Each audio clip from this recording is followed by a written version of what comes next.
Assalamualaikum warahmatullahi wabarakatuh.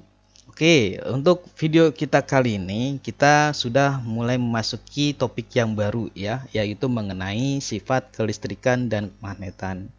Untuk awal-awal kita bahas dulu mengenai sifat kelistrikannya ya, di mana bahasan pertama kita yaitu mengenai konsep dasar dari medan listriknya.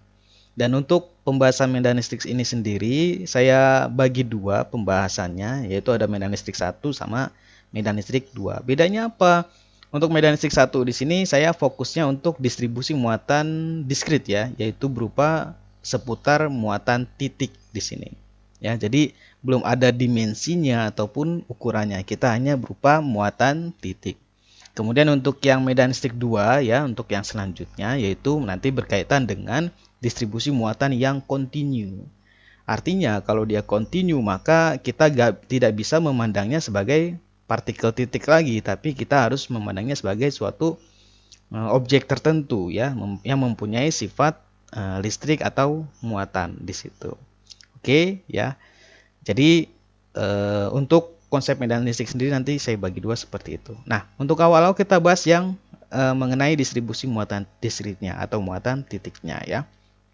Oke. Nah, konsep paling penting yaitu kita harus tahu dulu apa sih maksud dari muatan. Karena ini dasar dari sifat kelistrikan dan kemagnetan, yaitu muatan ya. Apa sih muatan itu?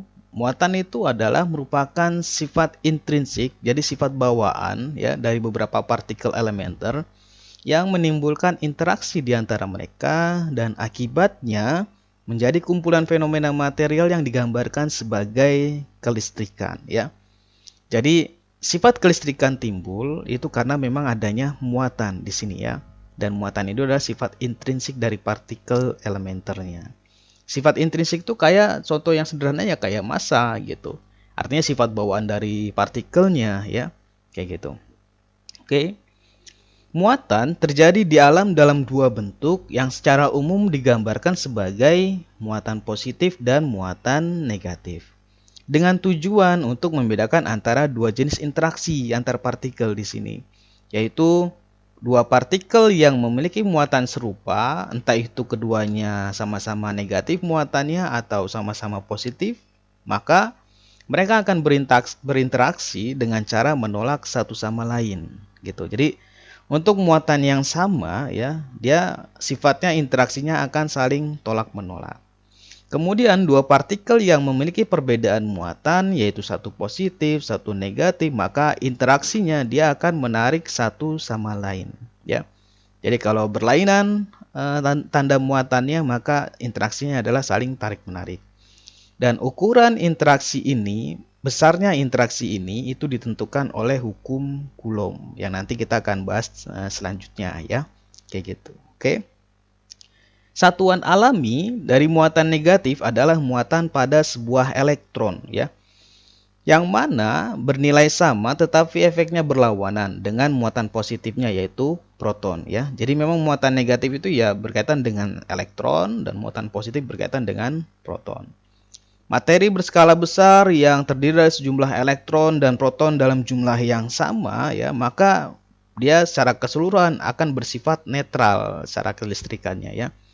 Jadi kalau jumlah antara proton sama elektronnya seimbang, maka dia secara kelistrikan sifatnya adalah netral. Jadi total muatannya itu sama aja 0, makanya netral ya. Oke, itu mengenai muatan. Kemudian jika ada elektron berlebih pada material, dia akan bermuatan negatif. Sebaliknya, kelebihan proton akan menghasilkan muatan positif di materialnya ya. Untuk aliran partikel bermuatan, terutama aliran elektron, dia akan menghasilkan arus listrik. Karena memang arus listrik itu bawaan dari adanya aliran elektron ya, gitu. Dimana kan kalau kalian belajar mengenai arus dan sifat-sifat dasar dari arus listrik, gimana aliran arah arusnya itu berlawanan dengan arah gerak elektronnya ya, kayak gitu. Itu suatu penentuan sebenarnya ya, kenapa harus seperti itu. Jadi orang dulu ya kita anggap aja sebelum adanya diketahui elektron bergerak ini ya, berlawanan ya. Jadi dia anggap aja arus listrik itu bergerak dari potensial tinggi ke potensial rendah, seperti itu ya. Setelah tahu ternyata memang di sini ada aliran elektron di situ ya, di mana arah aliran elektron berlawanan dengan arah arus dari listrik di materialnya ya, gitu. Nah, ketika benda-benda saling bergesekan, satu benda akan memiliki kelebihan elektron dan oleh karenanya dia akan bermuatan negatif gitu. Objek yang lain akan mengalami kekurangan elektron dan karenanya dia akan bermuatan positif ya. Tetapi muatan total kedua benda tersebut itu tetap atau konstan, yang artinya muatannya adalah kekal ya, gitu. Jadi hukum kekekalan muatan ini merupakan hukum alam yang fundamental termasuk ya. Selain hukum kekekalan energi gitu. Karena energi di alam di sini kekal, begitu juga nanti muatan kekal ya. Jadi dalam interaksi tertentu di antara partikel elementer, partikel bermuatan seperti elektron itu bisa diciptakan atau dimusnahkan. Namun, selama proses ini berlangsung ya, jumlah yang sama dari muatan positif dan negatif antara yang diciptakan dengan yang dimusnahkan. Jadi jumlahnya sama ya antara penciptaan entah itu elektron ataupun proton gitu, yang antara yang diciptakan dengan yang dimusnahkan ya. Sehingga muatan total di alam itu di alam semesta itu tidak berubah. Gitu. Hanya bedanya kalau dalam hal muatan, muatan itu memang bisa diciptakan, bisa dimusnahkan, tapi dalam jumlah yang sama ya, sehingga kekal. Bedanya dengan energi, energi itu tidak bisa diciptakan ataupun dimusnahkan ya. Tapi dia hanya bisa dirubah bentuk energinya dari satu bentuk energi ke bentuk energi yang lain. Entah itu dari energi mekanik menjadi energi listrik atau energi mekanik ke energi panas ya. Bedanya seperti itu. Kalau muatan bisa diciptakan dan dimusnahkan, tapi untuk energi tidak diciptakan maupun tidak bisa dimusnahkan. Dia hanya bisa berubah bentuk dari satu bentuk energi ke bentuk energi yang lain. Nah, bedanya seperti itu ya. Meskipun keduanya sama-sama hukum alam yang fundamental ya, gitu. Dimana total energi di alam semesta ini konstan atau kekal, begitu juga dengan total muatan di alam semesta itu konstan. Oke. Dan untuk muatan diukur dalam satuan kulom, karena orang yang pertama kali mengamati yaitu kulom ya.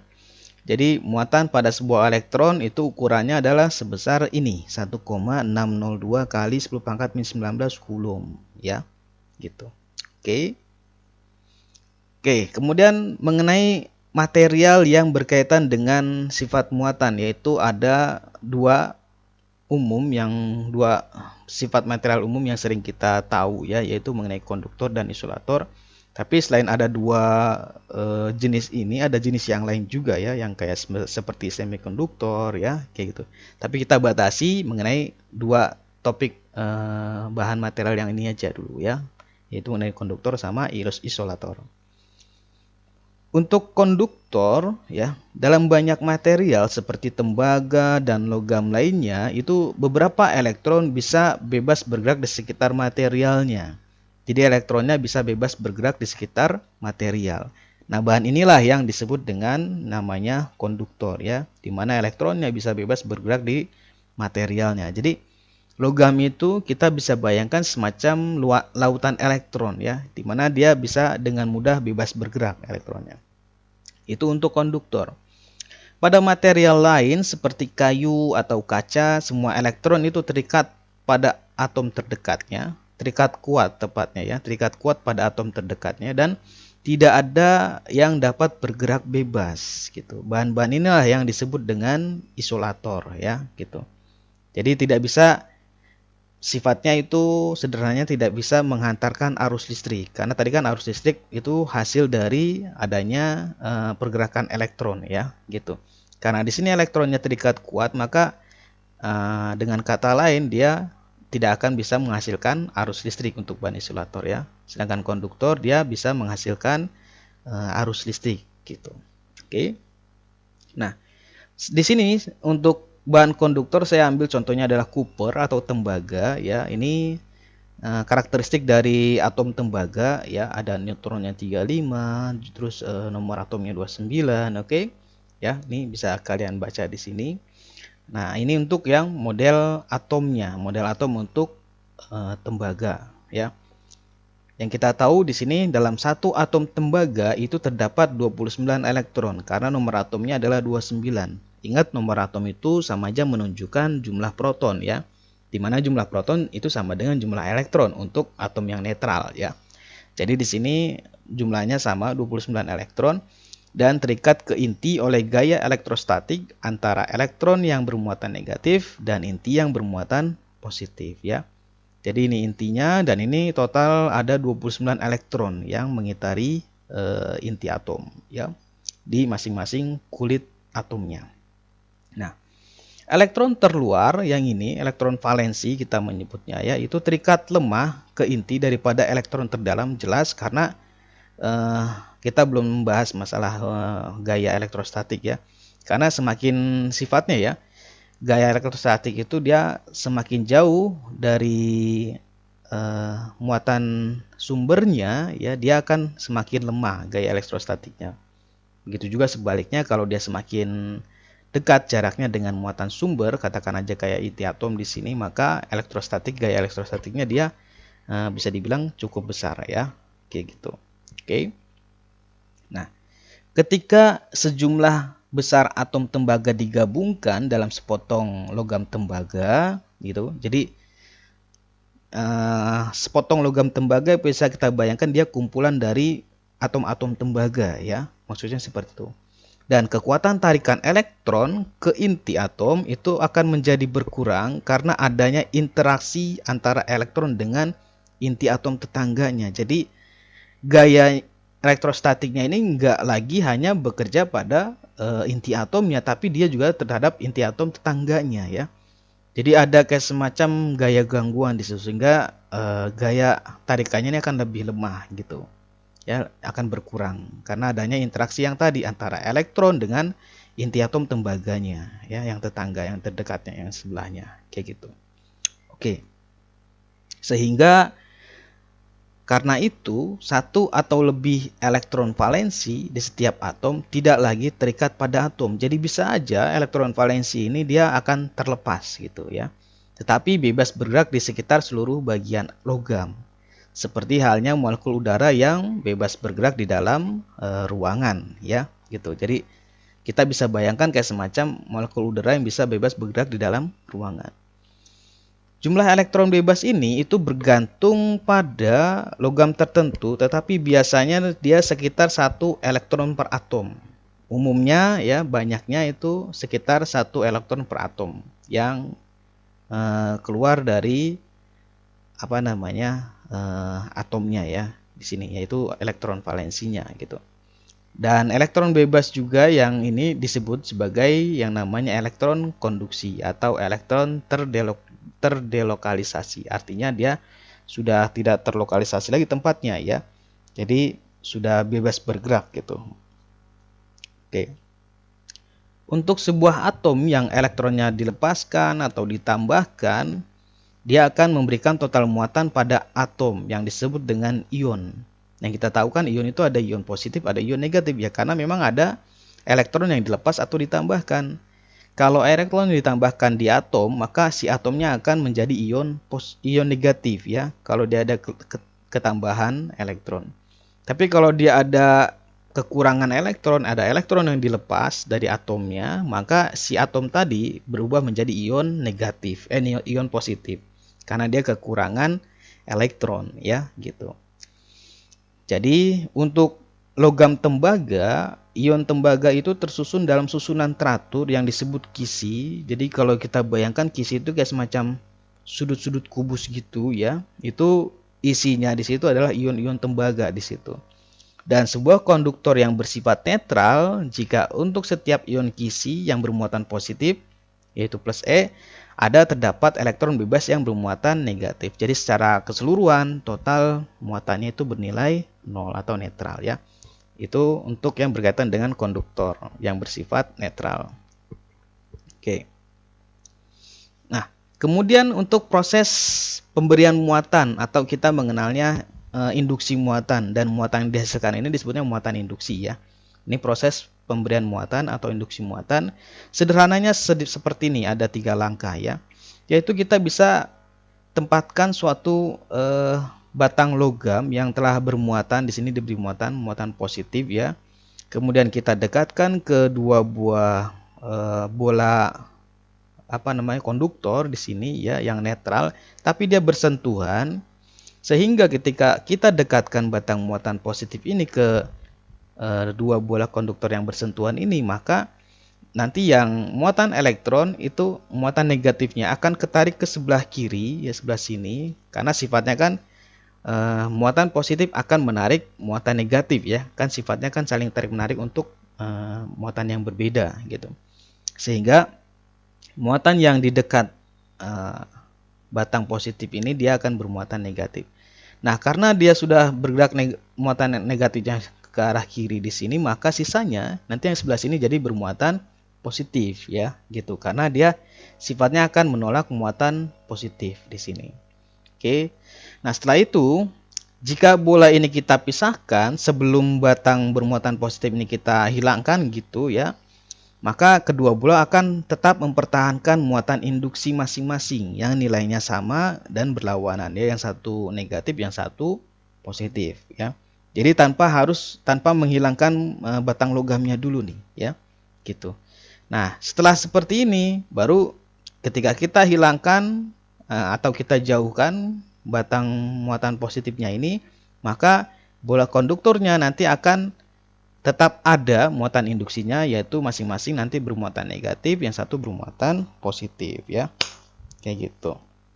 Dimana nilainya ini bisa dibilang sama ya, jumlahnya sama. Oke gitu. Dan di sini bisa dibilang juga muatannya itu seragam di bolanya ya, bola konduktornya, antara muatan negatif dengan muatan positif. Oke, seperti itu. Untuk cara lain mengenai pemberian muatan atau induksi muatan, yaitu dengan ground di sini, menggunakan ground. Yaitu caranya kita bisa, langkahnya mirip, yaitu kita bisa dekatkan batang bermuatan positif di sini ke suatu bola konduktor ya. Tapi di sini hanya satu bola konduktor, di mana prosesnya kayak tadi, nanti muatan negatif akan ketarik ke sebelah kiri ya, karena di sini batangnya bermuatan positif. Kemudian sebelah kanannya nanti dia bermuatan positif ya, karena saling terpisahkan, jadi terpolarisasi seperti itu. Oke. Nah, setelah muatannya terpisahkan seperti ini, kita hubungkan yang bagian muatan positif ini dengan suatu kabel gitu, katakan aja, untuk kita hubungkan ke ground di sini. Ground yang kita ambil di sini ya, maksudnya kayak semacam bisa dibilang konduktor yang sangat besar lah ya, yaitu seperti bumi lah. Jadi bumi itu kita bisa bayangkan sebagai suatu konduktor yang sangat besar di situ ya. Jadi yang sisi bagian bermuatan positif dari bola konduktor ini kita hubungkan ke konduktor yang sangat besar, yaitu bumi, yaitu istilahnya kita groundkan ya. Maka ground inilah nanti yang menetralkan muatan positif yang di sisi bola sebelah kanan ya, sehingga si konduktor nanti akan bermuatan negatif karena muatan positifnya sudah dinetralkan oleh groundnya, kayak gitu. Nah, kemudian muatan negatif pada konduktor ini akan tetap ada jika sambungan ke groundnya ini ya diputus sebelum batang bermuatannya itu dihilangkan. Jadi jangan dihilangkan dulu batang bermuatannya, kemudian kita bisa putus groundnya ya. Setelah itu baru kita bisa hilangkan batang bermuatan positifnya, maka nanti muatan negatif di bola konduktornya nanti akan tetap ada ya, gitu, dan dia akan nanti hampir seragam di seluruh permukaan bola ya, kayak gitu caranya. Jadi dilepasnya groundnya ini sebelum si batang bermuatannya ini dihilangkan ya.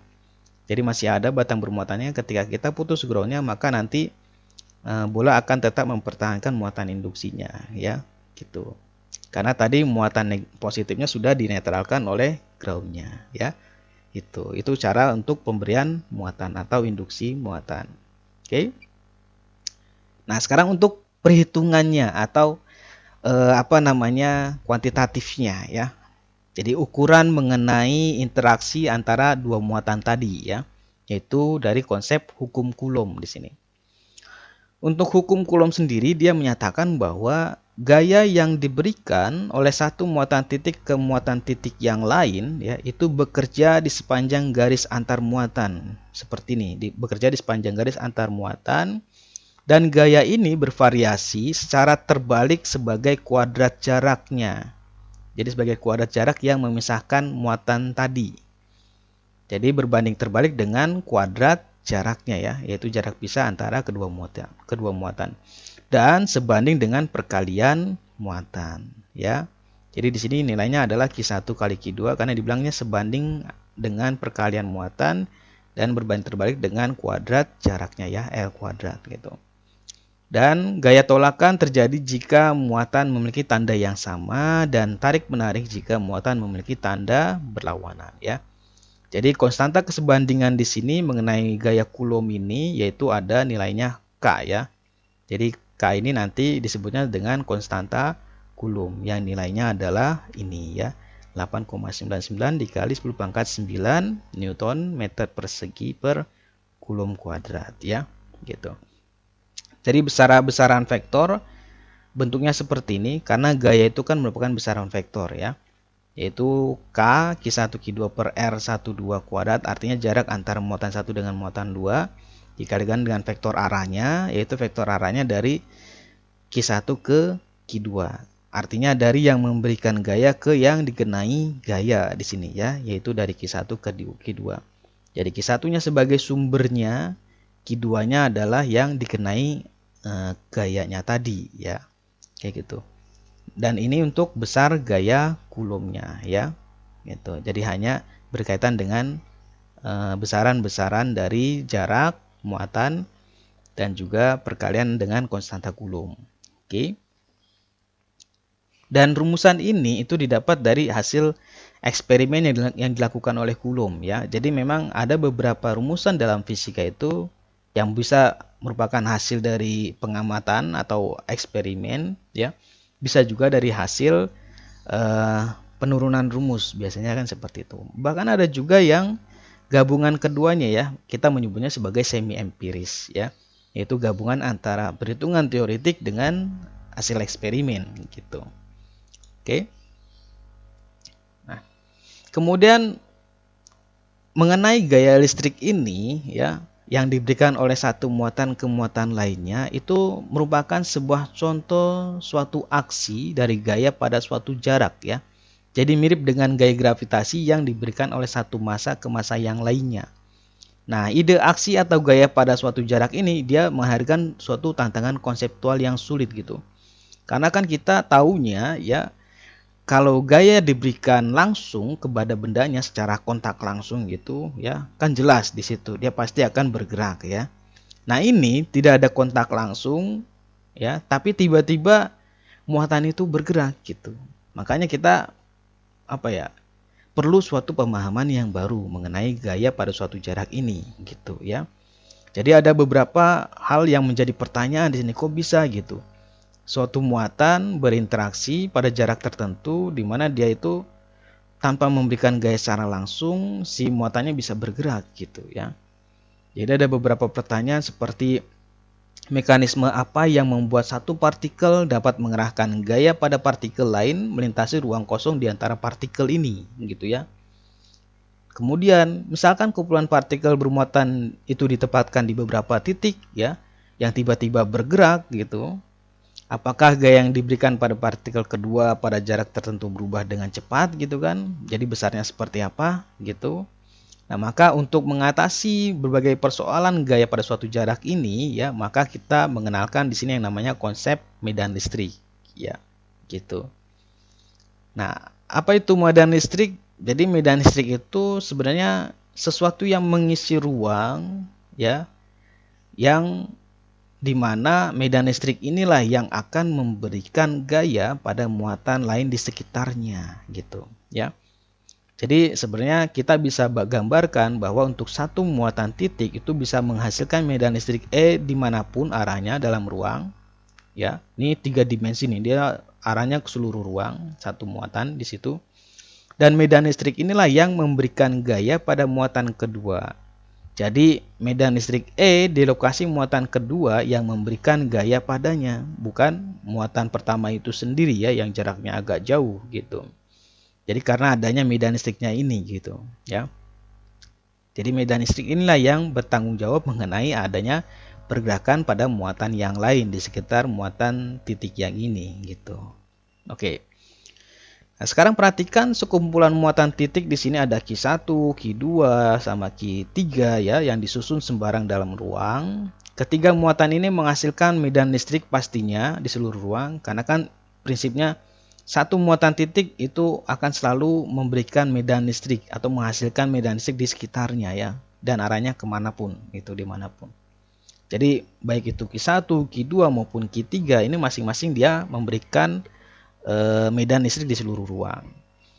Nah, kemudian jika kita tempatkan suatu muatan uji positif kecil Q0 di sini, katakan aja posisinya di suatu titik dekat ketiga muatan ya, maka akan ada gaya yang diberikan pada Q0 ini oleh muatan lainnya ya, yaitu dari muatan Q1 berarti F10, dari muatan Q2 berarti F20, dari muatan Q3 berarti F30 ya. Untuk dari muatan satu karena tandanya sama berarti dia tolak menolak ya. Jadi dia ditolak ke arah sini gaya F10-nya, F10-nya. Kemudian terhadap muatan kedua karena berlawan tanda dia akan tarik menarik, maka dia ditarik ke arah muatan kedua ya, di F20 ini gaya tariknya. Kemudian untuk yang ketiga karena muatannya sama-sama positif berarti dia ditolak dari muatan ketiga ya. Jadi arahnya menjauh dari muatan ketiga yaitu F30.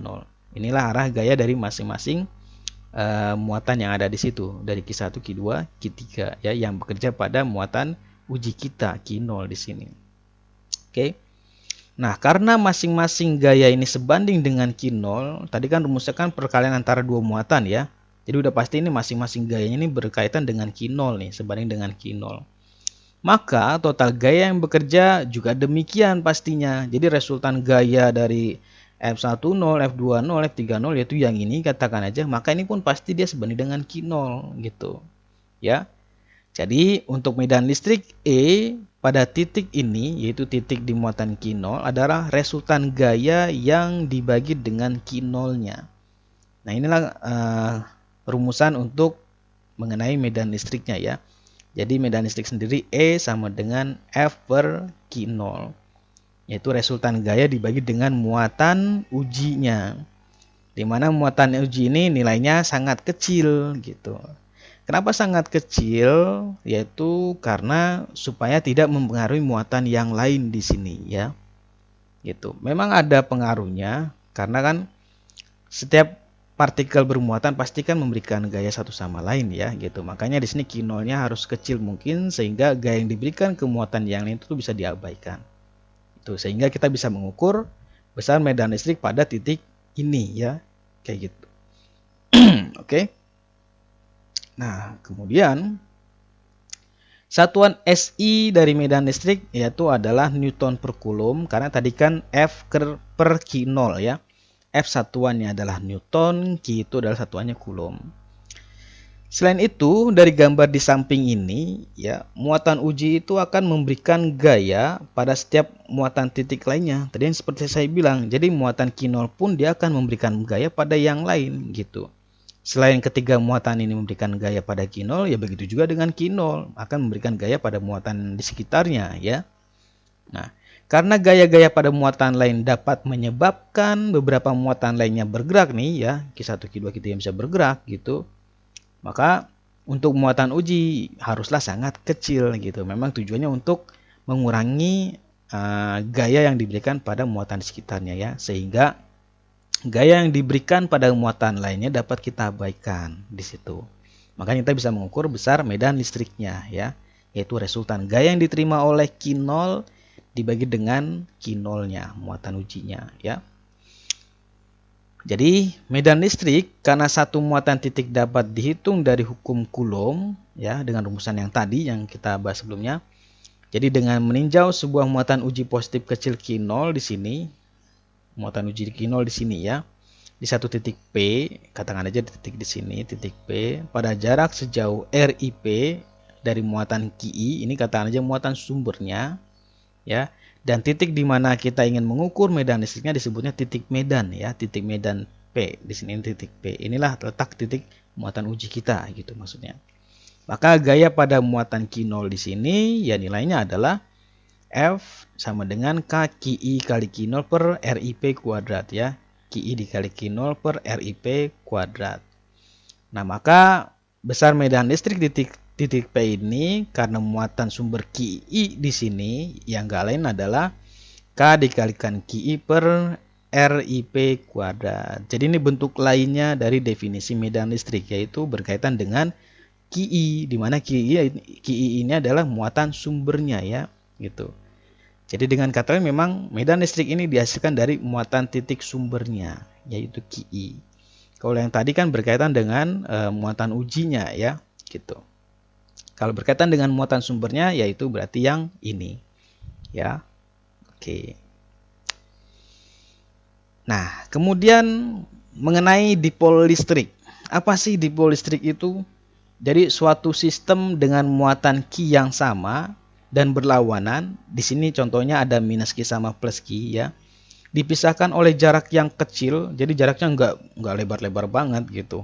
Jadi untuk dua muatan yang sama berlawanan tanda dipisahkan dengan jarak yang kecil L, inilah yang disebut dengan dipol, ya. Gitu. Dan besar juga arahnya itu dijelaskan oleh momen dipolnya. Momen dipol dari P yang merupakan sebuah vektor berarah dari muatan negatif min Q menuju muatan positif plus Q. Jadi kayak semacam kayak arah medan listrik aja, ya. Oh ya, tadi saya lupa jelaskan. Untuk medan listrik itu dia kalau minus arahnya tuh masuk, kalau plus itu kan ke dalam. Nah, tapi untuk yang arah momen dipol ini dia berarah dari muatan negatif ke muatan positif, ya, arahnya. Itu suatu aturan umumnya, ya. Arah dari momen dipol adalah dari arah muatan negatif ke muatan positif. Oke. Dan memiliki besar nilainya adalah Q dikalikan L. Jadi muatan dikalikan dengan jarak pisahnya. Itulah momen dipol listrik, ya. Ini penulisan secara vektornya, yaitu vektor momen dipol P sama dengan muatannya dikalikan dengan jarak pisahnya, di mana L adalah posisi muatan positif relatif terhadap muatan negatif, ya. Oke. Oke. Kemudian untuk garis-garis medan listrik. Jadi orang untuk membayangkan medan listrik itu bagaimana pekerjaannya, maka orang mulai menggambarkan dalam bentuk garis-garis medan listrik, gitu, ya. Jadi kita dapat memvisualisasikan medan listrik dengan menggambarkan sejumlah garis lengkung berarah yang disebut dengan garis medan listrik. Jadi yang ini garis-garis medan listrik nih. Untuk menunjukkan besaran dan arah medan listriknya. Artinya garis medan listrik juga itu disebut garis gaya karena menunjukkan arah gaya listrik yang bekerja pada muatan uji positif nih. Jadi kalau muatan ujinya positif di sini berarti arah gayanya dia nanti akan searah dengan arah medan listriknya, ya. Tapi kalau dia muatannya negatif di sini, maka arah gaya listriknya berlawanan dengan arah medan listriknya, ya. Kayak gitu. Oke.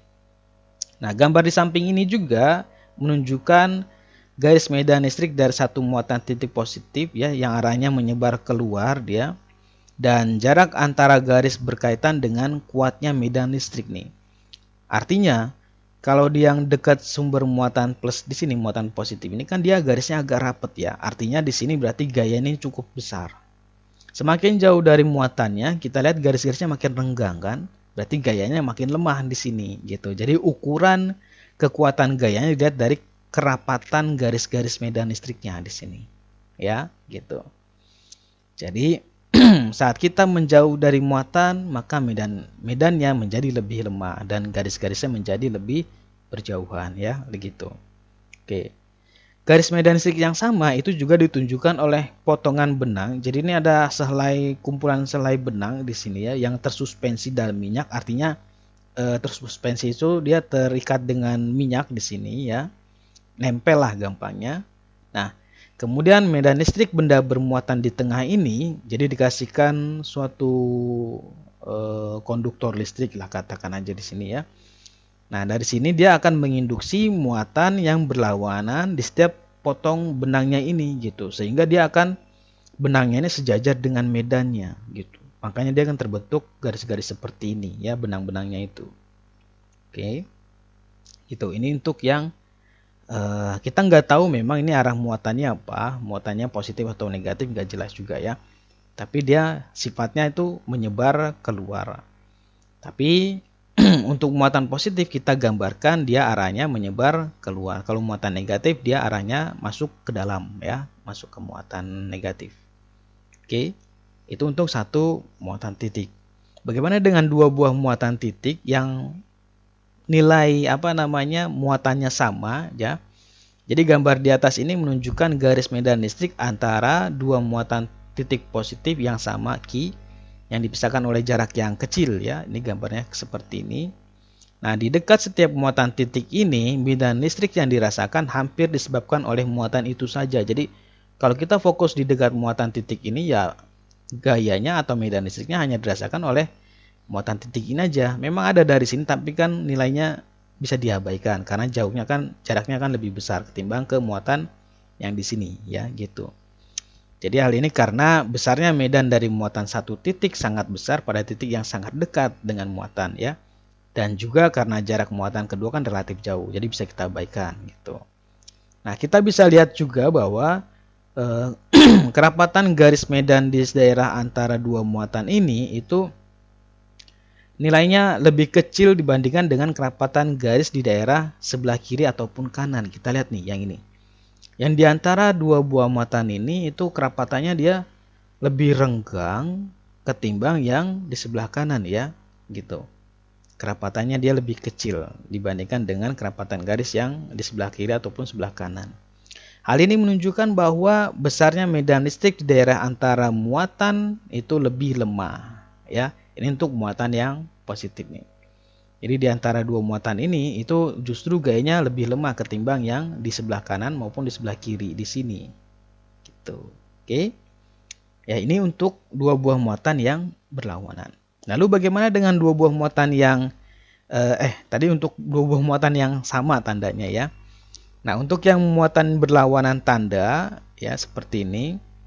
Ini garis medan listrik dari dipol lah bisa kita katakan karena dia muatannya sama berlawanan tanda plus Q sama min Q dipisahkan dengan jarak yang kecil ya. Nah, di dekat dengan muatan positif garis-garisnya diarahkan keluar secara radial kayak gini kemudian masuk di muatan negatif ya. Jadi dekat muatan negatif garis-garisnya ini diarahkan secara radial ke dalam masuk ke sini. Itu gambarannya. Jadi kita lihat ini untuk gambaran seperti ini berarti dia dua buah muatannya ini berbeda tanda nih. Kalau yang tadi itu untuk yang muatannya sama ya, gitu.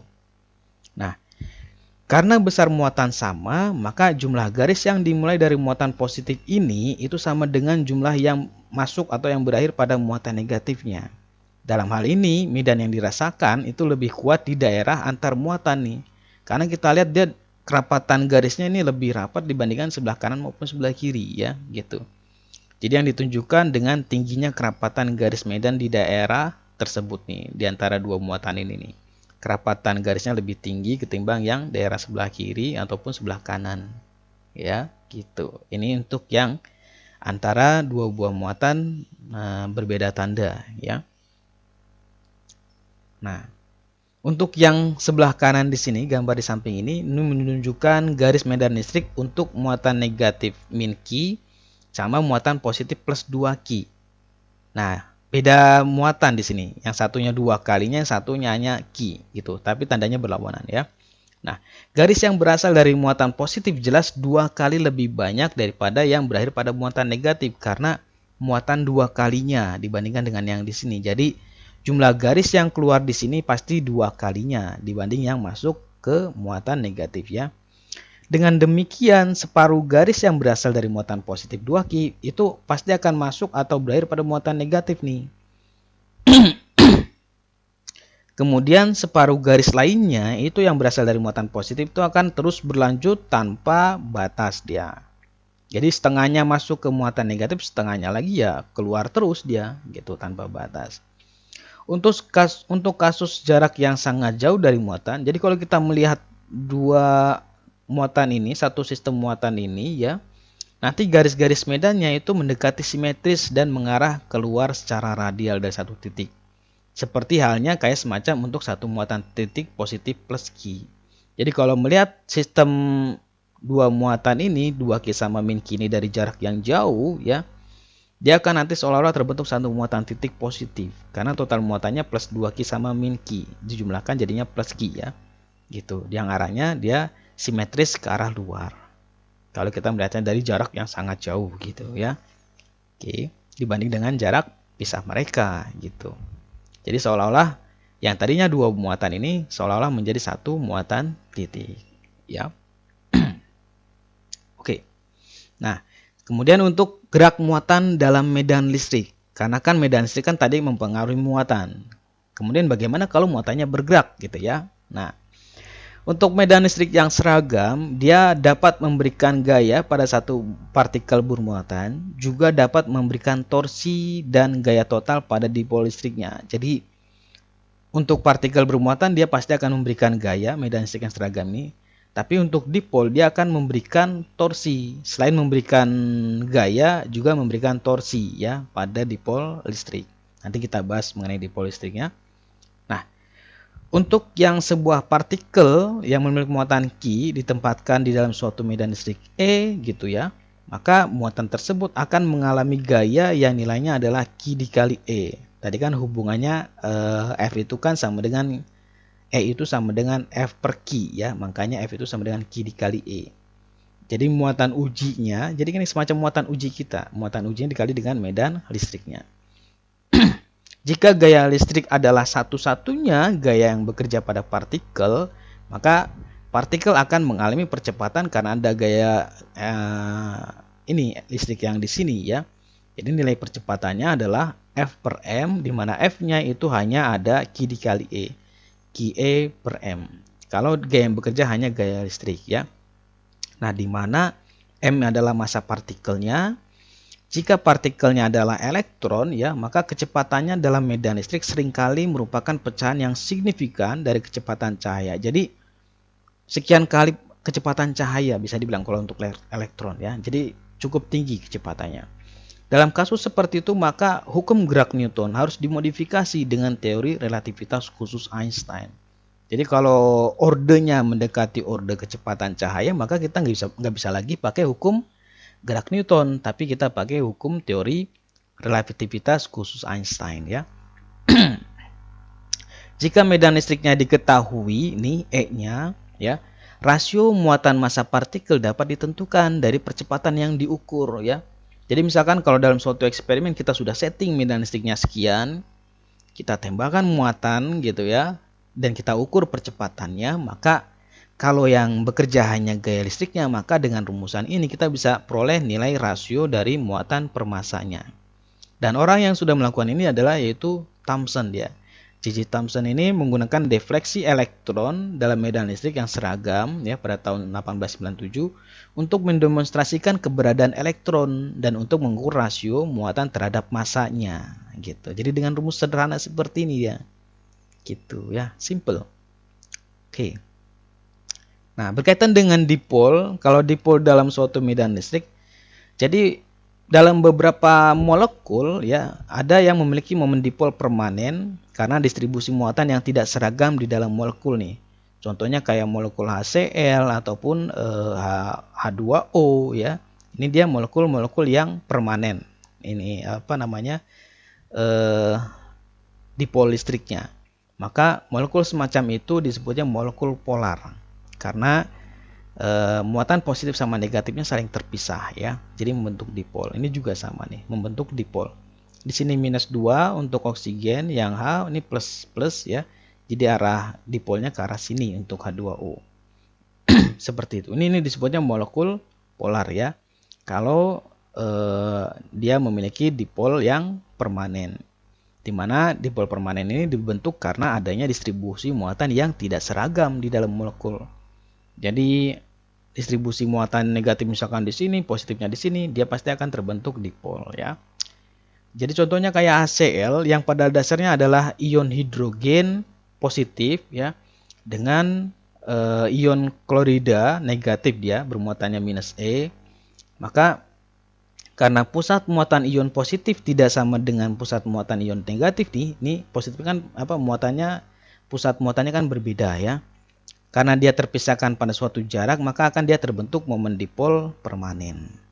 Contoh yang lainnya kayak air di sini H2O. Di sini juga kan titik pusat muatan positifnya kan nggak sama dengan titik pusat muatan negatifnya. Maka dia akan terbentuk dipol listrik yang permanen ya.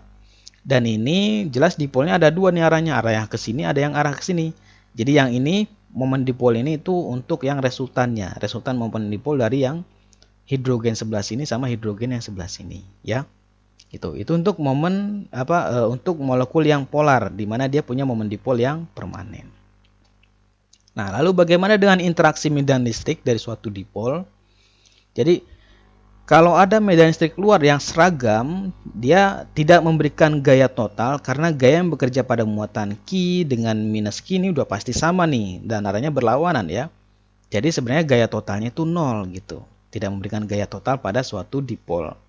Jadi dia nggak memberikan gaya total gaya ke kanan ataupun ke kiri gitu ya. Tetapi dia hanya menghasilkan torsi yang cenderung memutar dipolnya agar searah dengan arah medan luarnya. Karena yang positif akan ditarik searah dengan medan listrik, yang minus dia akan ditarik berlawanan dengan arah medan listrik gitu. Oke. Jadi akan cenderung mengarahkan medan listrik luarnya. Jadi kita lihat pada gambar di sini bahwa torsi tau ini dihitung terhadap posisinya dari salah satu muatan ya yang memiliki besar F1L sin theta di sini. Jadi acuannya kita pakai muatan negatif misalkan di sini ya. Nah, maka besar torsinya, torsi itu adalah gaya dikalikan dengan lengan. Gayanya adalah F1, lengannya itu yang mana? Yaitu yang tegak lurus ke muatan negatifnya nih, yaitu yang ini nih, muatan negatifnya nih. Ini tegak lurusnya di sini ya. Jadi kita mengukur yang di sininya. Nah, jarak ini ke sini itu sama aja tegak lurus ini ke sini dan ini posisinya di depan sudut theta ya. Dengan miringnya kan L. Depan sudut kan kita pakainya sin. Makanya F1L sin theta gitu. Oke. Nah, F1-nya yaitu nilainya adalah Q dikali E karena muatannya dikalikan dengan medan listriknya. QE dikalikan L sin theta. Atau ini sama aja dengan PE dikalikan sin theta karena nilai Q dikalikan L itu nggak lain adalah momen dipol ya, PE sin theta. Jadi torsi yang dihasilkan oleh dua gaya yang sama itu dia akan berlawanan ya. Dia berlawanan. Jadi torsi yang dihasilkan oleh dua gaya yang sama dia akan berlawanan. Dia akan cenderung memutar dipolnya yang mengakibatkan dia searah dengan medan listriknya. Untuk arah vektor torsi yang masuk halaman di sini kalau kita lihat yang F1 kan dia arahnya ke sini. Berarti akan cenderung memutar dipolnya ke arah sini. Jadi arahnya masuk ya kalau pakai aturan tangan kanan.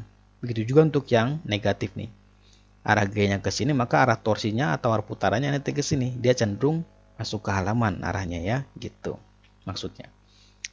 Jadi sedemikian rupa sehingga cenderung akan memutar vektor momen dipolnya ya sehingga searah dengan atau sejajar dengan arah medan listriknya E-nya ya. Nah, torsi sederhananya dapat dituliskan sebagai perkalian silang antara P cross E ya, torsi. Karena di sini yang bekerja yang memutar dipol ini adalah medan listriknya ya terhadap momen dipolnya. Makanya di sini kita rumuskan adalah P dikalikan dengan E-nya, P cross E. Ya sederhananya sih dari rumus ini nih. Sini udah kelihatan ini. Ini PE sin theta kan? Kalau sin kan kita pakainya cross ya. Kalau cos pakainya kan dot. Makanya P di-crosskan dengan E dari rumusan terakhir ini nih, matematisnya. Jelas ya? Gitu. Oke. Jika dipol itu diputar melalui sudut d theta ya, yang ini d theta ini diputar. Oke. Kerja yang dilakukan oleh medan listrik itu nilainya adalah dW-nya sama dengan minus tau dikalikan dt d theta ya. atau W kan sama dengan F dikali S ya. F di sini tapi adalah gaya torsi, S-nya ini adalah d theta-nya gitu. Dimana torsinya tadi yaitu PE sin theta d theta. Nah, kenapa muncul tanda minus di sini ya? Tanda minus ini muncul karena torsi itu cenderung melawan setiap kenaikan d theta dia. Jadi kalau kita ukur pergerakan theta-nya ya, dia kan cenderung memutar ke arah sini kan, yaitu merubah theta, nilai theta ini semakin kecil kan, karena semakin sejajar dengan E kan, gitu. Jadi tanda minus ini muncul ya karena torsi cenderung melawan kenaikan d theta-nya, jadi dia hanya menurunkan sudutnya gitu, dengan kata lain ya, sehingga sudutnya menjadi 0 atau sejajar gitu maksudnya. Nah, dari hubungan antara kerja yang dilakukan dengan perubahan energi potensial, di mana DU atau energi potensial ini adalah minus DW ya.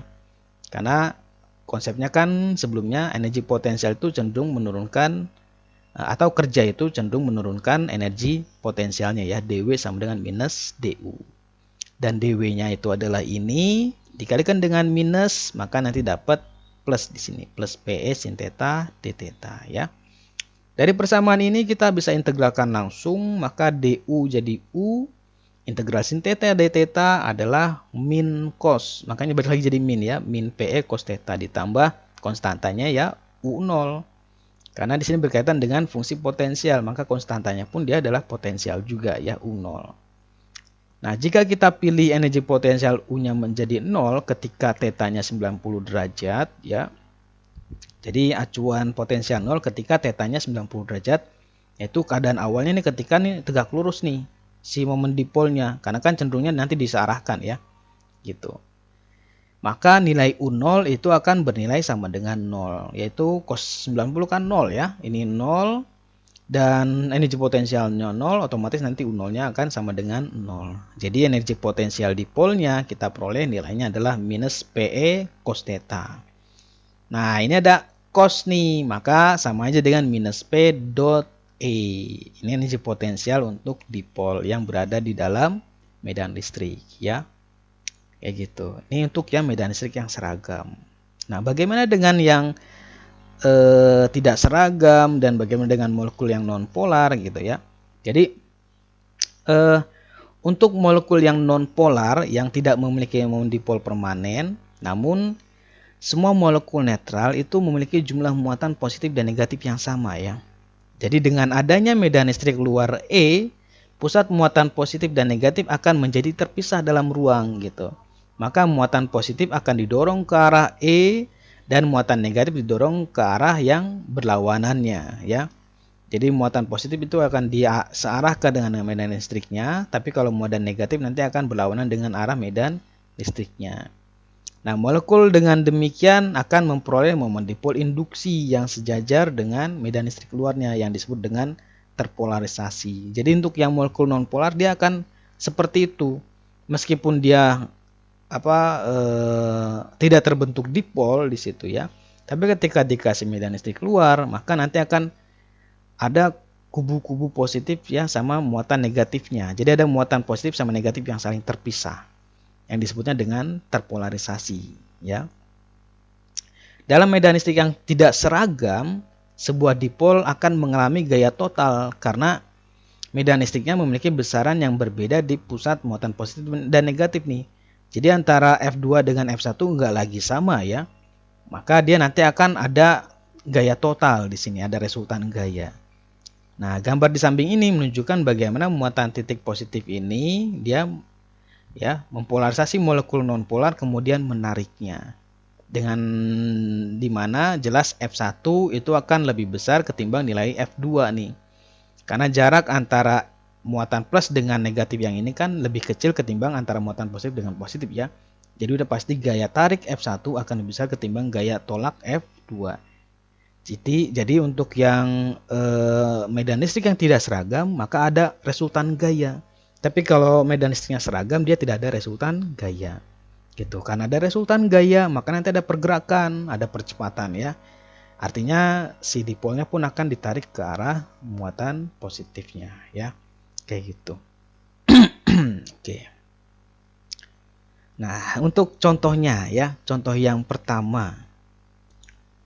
Untuk contoh yang pertama, langsung aja ya, soalnya seperti ini, gambarnya ini nih biar lebih jelas ya. Jadi ada muatan Q1 nilainya plus 25 nanocoulomb, N itu nano ya. Muatan Q1 di sini itu pada titik pusat koordinat. Muatan Q2 minus 15 nanocoulomb pada sumbu X ketika X-nya sama dengan 2 meter ya. Dan muatan Q0 nilainya plus 20 nanocoulomb pada titik X-nya 2, Y-nya 2 ya, kayak gitu. Yang dicari adalah tentukan besar dan arah ya, magnitude kan besar dan arah dari resultan gaya listriknya yang bekerja pada Q0. Jadi kita mencari resultan gaya dan juga arahnya ya. Nah, pertama untuk mencarinya kan gambarkan aja dulu gaya yang bekerja pada masing-masing muatan sumber di sini, yaitu ada Q1 sama Q2. Untuk Q1, gaya yang bekerja pada muatan Q0 karena muatannya sama-sama positif, dia akan ditolak ke arah sini ya. Jadi F10 arahnya ke sini. Kemudian untuk muatan Q2 karena muatannya negatif, maka si muatan uji kita akan ditarik ke arah muatan negatif ya. Jadi F20 arahnya ke sini. Nah, maka kalau digambarkan secara vektor, resultan gayanya nanti arahnya ke sini ya. Ini gambarannya aja. Untuk perhitungannya, maka sederhananya kita tinggal bikin yang membentuk sudut itu, kita bikin komponen X sama komponen Y. Jadi untuk yang F10 ini kita bikin nanti komponen X-nya berapa, Y-nya berapa. Kalau yang F20 kan dia udah tegak lurus dengan Y-nya ya, udah sejajar dengan Y, maka nggak perlu lagi dibikin komponen. Oke. Nah, jadi untuk total gaya yang bekerja pada muatan Q0 ya secara vektor kan sederhananya begini ya, F10 ditambah F20 udah pasti secara vektornya. Dan secara komponennya berarti kita tinggal jumlahkan antara F10X-nya pada arah X-nya ditambah F20X-nya. Untuk yang resultan gaya pada arah Y-nya berarti F10Y ditambah F20Y. Kayak gitu ya.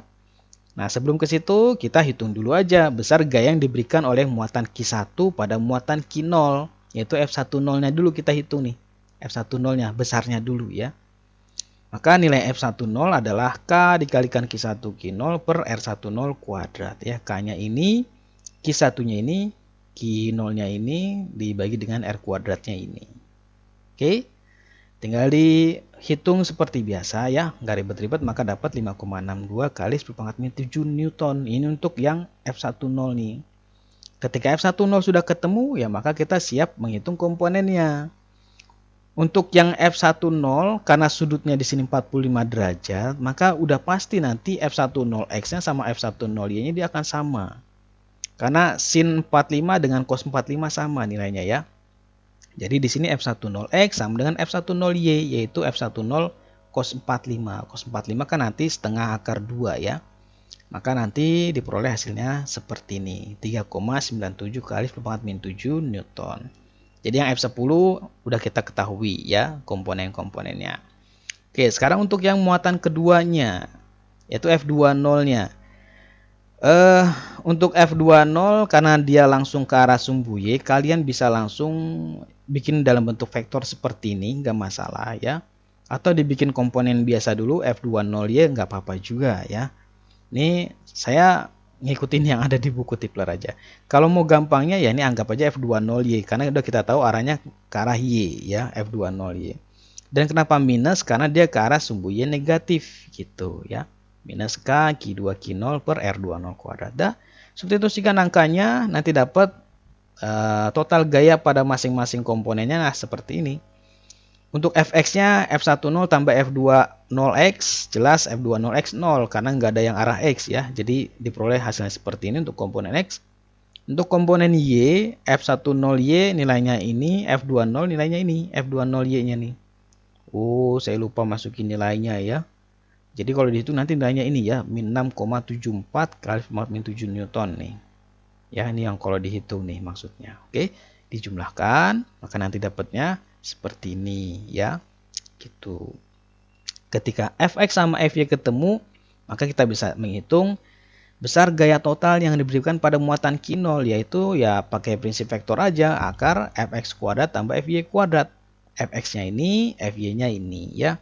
Jadi total gaya yang diberikan adalah sekian ya, gitu. Ini untuk yang besar gaya totalnya. Lalu untuk arahnya, maka kita tinggal langsung aja pakai rumus tangennya. Tangen theta yaitu adalah Fy per Fx. Karena Fy itu kan F sin theta, Fx F cos theta. Jadi kalau dibagi kan pasti dapat tangen ya. Oke, Fy-nya adalah ini, Fx-nya nanti yang ini. Ini kan kebetulan sama-sama sepangkat min 7, nanti kan coret ya. Jadi langsung seperti ini. Maka ketemu tangen tetanya, sudutnya pun ketemu. Jadi dapat sudutnya sebesar minus 35 derajat. Artinya minus itu berarti diukur dari sumbu X ini ke sini ya, searah jarum jam nih. Jadi dia minus 35 di sini nih. Nah gitu maksudnya. Oke, itu untuk contoh pertama. Kemudian contoh kedua, ini kasusnya langsung ke gambarnya ya. Mirip-mirip kasusnya dengan yang tadi. Jadi ada sekarang muatan titik Q1 dengan nilainya 8 nanokulom pada titik asal di sini, dengan muatan keduanya Q2 ya 12 nanokulom di sini pada X4, nilainya X-nya 4 ya. Yang dicari adalah tentukan besar, enggak besar juga, tentukan medan listrik intinya ya, medan listrik pada sumbu Y ketika Y-nya adalah 3 meter di sini. Jadi titik medan kita ini di sini ya, kita mengukur besar medan listrik yang diberikan dari muatan Q1 sama Q2. Prinsip pengerjaannya sama, kayak dengan gaya Coulomb tadi ya. Nah jadi kita bikin nilai medan listrik yang dulu ya. Kita hitung dulu nilai medan listrik yang diakibatkan oleh muatan Q1. Berarti S1 adalah K1 per Y kuadrat ya. Dimana Y-nya adalah jarak pisahnya adalah 9. 3 nih, dikuadratin nanti 9. Masukkan Q1-nya, K-nya nanti dapat seperti ini gitu. Kemudian untuk yang S1X-nya berarti nilainya 0. Kita langsung bikin komponennya ya. Karena di sini S1 hanya pada arah Y. X-nya kan nggak ada. Jadi S1X-nya 0, S1Y-nya ya ini juga gitu. Itu medan listrik yang diakibatkan oleh muatan Q1. Kemudian untuk yang dari muatan Q2, medan listriknya adalah dengan rumus yang sama ya, K2 per R kuadrat gampangnya. Q2-nya ini, nah R-nya yang dipakai ini nih, 5 nih, 5 kuadrat. Ini saya langsung hasil akhirnya sih, ya. Jadi R-nya itu yang dipakai adalah 5 kuadrat. Jadi ntar dibagi 25. K2 dibagi 25, nanti dapat hasilnya 4,32 nanokulom. Nah, yang yang E2 kita bikin komponennya ada nanti E2X-nya adalah minus E2 sin theta. Kita lihat E2-nya ini ya. Tetanya kita ambil sudutnya yang di sini. Ya, boleh juga sih sudut yang di sini nggak masalah ya. Kalau kita ambil sudutnya yang di sini tetanya. Nah, ini sama aja tetanya sama yang di sini. Karena kan sudut yang berlawanan nilainya sama ya. Nah, jadi sudut ini digunakan untuk menentukan nilai sinnya nanti. Sin itu kan definisinya depan per miring. Nah, depannya ini adalah 4 panjangnya ya, miringnya nanti adalah 5 gitu maksudnya. Untuk yang E2Y ini kenapa minus? Karena dia ke arah sumbu X negatif ya, E2X-nya. Untuk yang E2Y ke arah atas berarti dia positif. Jadi plus E2 cos theta. Oke. Masukkan semua nilainya nanti ketemu ya. Sin tetanya 0,8 karena tadi di sini tetanya berarti sin itu depan per miring, depannya 4, miringnya 5, 4 dibagi 5 dapat 0,8 ya. Untuk cosnya samping per miring, sampingnya 3, miringnya 5, maka nanti dapat 0,6. Oke. Substitusikan maka dapat E2X-nya ini, E2Y-nya itu ya. Ketika sudah ketemu E2X sama E2Y, maka kita tinggal jumlahkan untuk mencari resultannya. Jadi dengan demikian total nilai medan listrik pada titik P di sini yaitu adalah EX-nya E1X tambah E2X nanti didapat seperti ini ya. E2X, EY-nya juga gitu.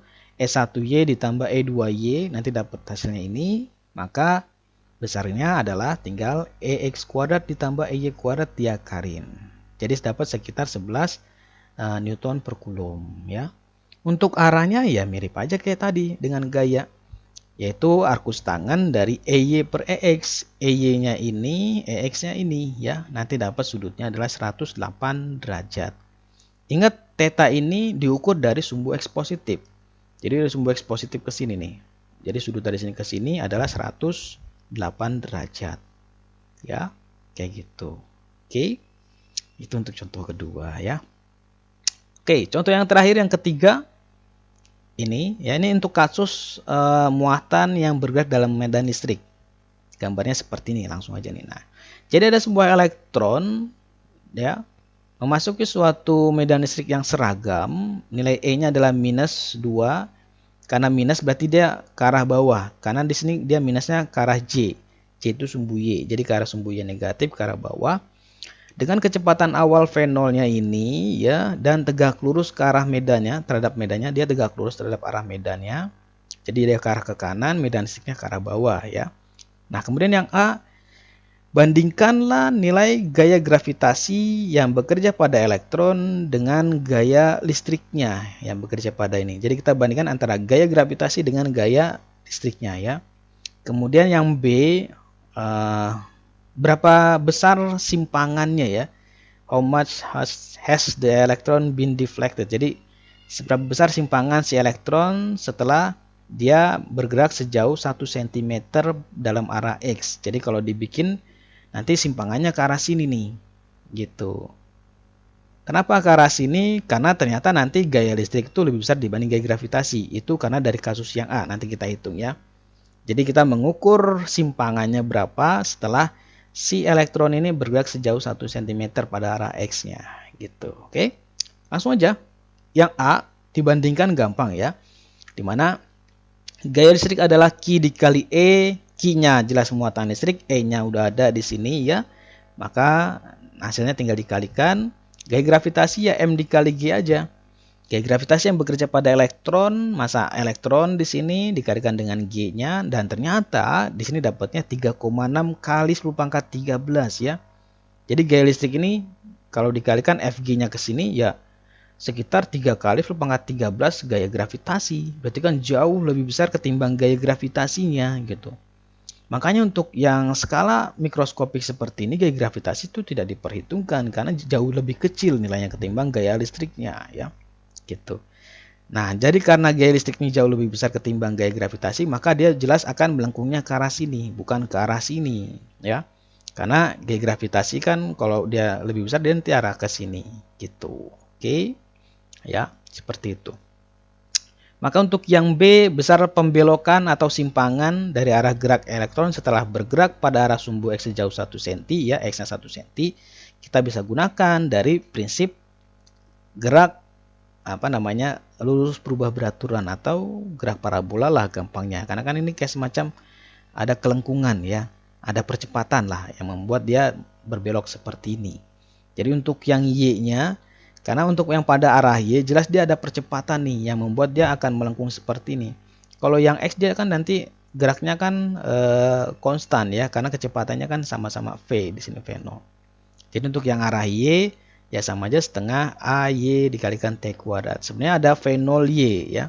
Tapi karena V0-nya hanya pada arah X ya berarti V0Y-nya 0 gitu. Jadi tinggal setengah AY T kuadrat. Itu yang mau kita cari. Jadi permasalahan kita adalah tinggal mencari percepatan sama waktunya. Nah, gimana mencarinya? Dimana nanti T-nya itu sama dengan delta X per V. Karena diketahui delta X-nya nih, S-nya. Ya. Jadi untuk yang arah X karena dia geraknya konstan, ya pakai rumus biasa GLB biasa, S sama dengan V kali T.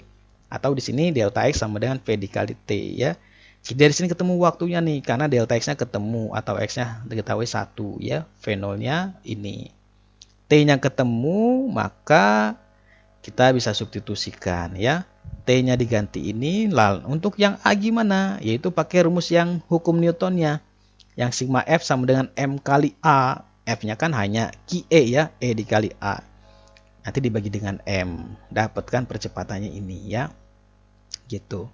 Jadi ini balik lagi ke rumus yang tadi awal-awal mengenai masalah muatan dalam medan listrik ya. Nanti dapat gayanya seperti ini, QE dibagi M. Karena elektron berarti muatannya di sini muatan elektron ya, dibagi dengan masanya. Oke.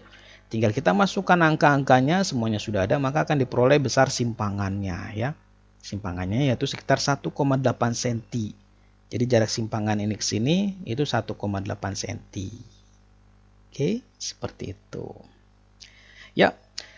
Oke, saya rasa untuk pembahasan mengenai medan listrik untuk distribusi muatan diskrit atau muatan titik cukup sampai sini ya. Jadi sudah mencakup semuanya, saya pikir, yaitu udah berkaitan dengan gaya listriknya atau hukum Coulomb, dan kemudian besar medan listriknya ya, dipol gitu. Oke.